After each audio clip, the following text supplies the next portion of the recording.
مسئلہ یہ ہے کہ ترکیوں کی حکومت جو تھی وہ اہل سنت و جماعت کی، اور حکومت ان سے کنہوں نے لی؟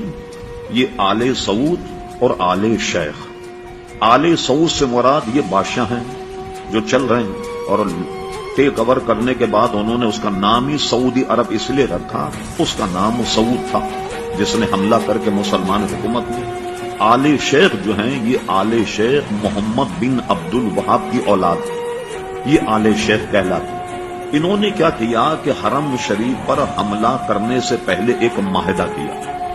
معاہدہ یہ ہوا کہ ہم مل کر کے کعبے پر اور مدینہ شریف پر حملہ کریں، جب ہماری حکومت بن جائے تو یہ ہمارا معاہدہ ہے کہ آل سعود تو ان کے ہاتھ بادشاہت ہوگی، حاکم یہ ہوں گے، اور آل شیخ جو ہیں ساری مذہبی معاملات کو یہ ڈیل کریں گے، ان کی قضات ہوگی، ان کے قاضی ہوں گے، امام ان کے ہوں گے، مدرسے ان کے ہوں گے، محدث ان کے ہوں گے، مفتی ان کے ہوں گے۔ یہ دونوں میں یہ معاہدہ ہوا، اور اس معاہدہ ہونے کے بعد انہوں نے مدینہ منورہ پر چڑھائی کی، مکہ مکرمہ پر چڑھائی کی۔ جو حضرات سعودی عرب میں کوئی بہت خاص عزیز ان کے رہتے ہیں اور ہوں باخبر، سعودی عرب میں چند سال پہلے اپنا 100 سالہ جشن منایا، 100 سالہ جشن۔ پوچھے جنہوں نے پروگرام دیکھا، ملک عبد العزیز کو حرم شریف میں گھوڑے پر بیٹھ کر تلوار سے لوگوں کو قتل کرتا ہوا دکھایا گیا۔ حرم شریف کیا یہودی آ گئے تھے حرم شریف میں؟ کون تھے جن کا قتل عام کیا؟ وہ سب سنی تھے۔ مسجد نبوی کے امام کو مصلی پر تلوار سے ذبح کیا، اور صرف 200 حضرات نے مدینہ شریف پر حملہ کیا۔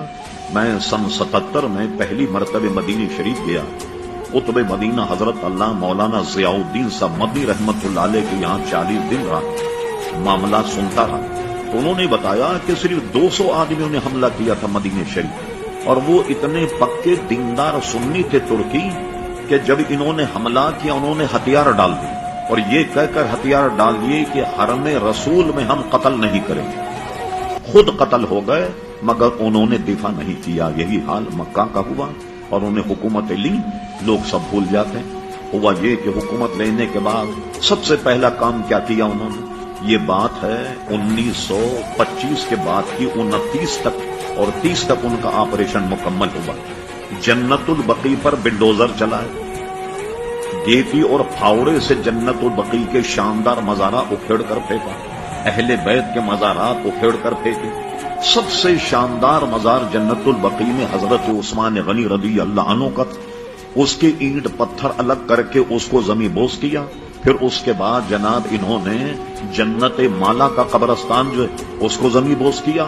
یہ سارے مزارات انہوں نے ڈھا دیے، اور اس وقت کے نزدیک کہتے تھے کہ یہ گنبد خضرا جو ہے یہ صنم اکبر ہے، سب سے بڑا بت یہ، معاذ اللہ، گنبد خضرا کو سب سے بڑا بت تصور کرتے تھے، لیکن ان کو وہ شہید کرنے میں قابل نہیں ہو سکے۔ جب انہوں نے جنت البقیع جنت مالا اٹھایا تو یہ اس زمانے کی بات ہے جب مولانا محمد علی جوہر، علامہ عبد الحامد بدایونی، علامہ عبد العلیم صدیقی، ایک صحافی تھے جن کا نام ریاض الحسن ریاض حسین تھا۔ آج سے کوئی 30 سال پہلے اخبار جنگ میں ان کا انٹرویو چھپا تھا۔ یہ وہ وقت میں شامل تھے جو ہندوستان سے سعودی عرب میں احتجاج کرنے کے لیے آئے کہ بھئی ہندوستان کے مسلمان و غیر منقسم ہندوستان تھا، جسے پاکستان میں ہندوستان، انہوں نے احتجاج کیا، اور احتجاج کرنے کے بعد ان سے سعودی حکومت نے وعدہ کیا کہ ہم یہ دوبارہ بنائیں گے۔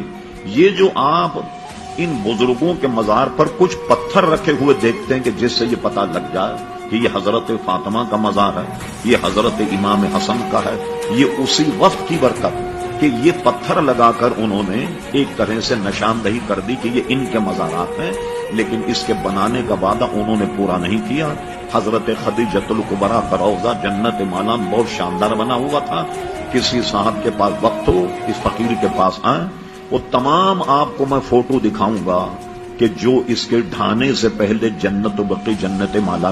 اب بتائیے ایسے حضرات جنہوں نے ہزاروں مسلمانوں کو تحقیق کیا، کعبے پر قبضہ کیا، مدینہ شریف پر قبضہ کیا، وہاں میں لوگ کہتے ہیں سب بھول گئے، آپ ان کے پیچھے نماز کیوں نہیں پڑھتے؟ تو اس لیے ہم ان کے پیچھے نماز نہیں پڑھتے کہ وہ عقیدت ہم اہل سنت و جماعت کو مشرک سمجھتے ہیں۔ اب بتائیے کہ جو اہل سنت کو مشرک سمجھے کیا اس کے پیچھے نماز پڑھیں گے آپ؟ اس لیے ہم نماز نہیں پڑھتے۔ اور اس پر کسی صاحب کو اگر تاریخ حقائق کا مطالعہ کرنا ہو، ہمارے بہت بڑے علامہ گزرے علامہ مفتی عبد القیم قیوم صاحب رحمت اللہ تعالی علیہ، ان کی تاریخ نجد و حجاز کا مطالعہ فرما۔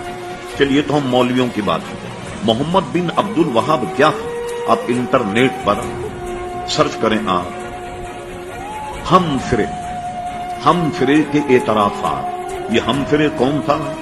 7 جاسوس جنہوں نے سلطنت عثمانیہ کو توڑا، 7 جاسوس، 6 مرد تھے، 1 خاتون تھی۔ تو انہوں نے استنبول میں جا کر کیسا تفرقہ ڈالا، یہ جو بتا رہا ہوں میں آپ کو، ہم فرے، اس نے استنبول میں ایک شیخ کے پاس بیٹھ کر درس نظامی پڑھا، عربی زبان پڑھی اور جاسوسی کی، اور کہتا تھا کہ کبھی بھی کسی کو مجھ پہ شک ہو جاتا کہ جاسوسی کا، میں فوراً عربی بولنا شروع کر دیتا۔ اس نے تو بالکل ننگا کر کے رکھ دیا محمد بن عبد الوہاب۔ یہ تو ایک غیر مسلم کتاب ہم فرے کے اعترافات کے نام سے، وہ عربی میں بھی چھپی ہے کویت سے، اور کیا کہتے ہیں لندن وغیرہ سے بھی وہ چھپی تھی۔ لندن کے تو جاسوس ہی تھے۔ یہاں اگر آپ جائیں برٹش ایمبیسی، آپ کو یہاں انگریزی میں کتاب مل جائے گی، وہ یا ہم فرے کے اعترافات، اور اردو زبان میں بھی کسی نے یہاں پاکستان کے کسی پروفیسر نے ترجمہ کیا، کتب خان ہے جو ہے چھان بین کیجیے، اس میں آپ کو بھی کتاب مل جائے گی۔ اس نے پورا قصہ محمد بن عبد الوہاب کا لکھا، میں نے اس کو کیسے گمراہ کیا، اس سے مناظرہ کیا۔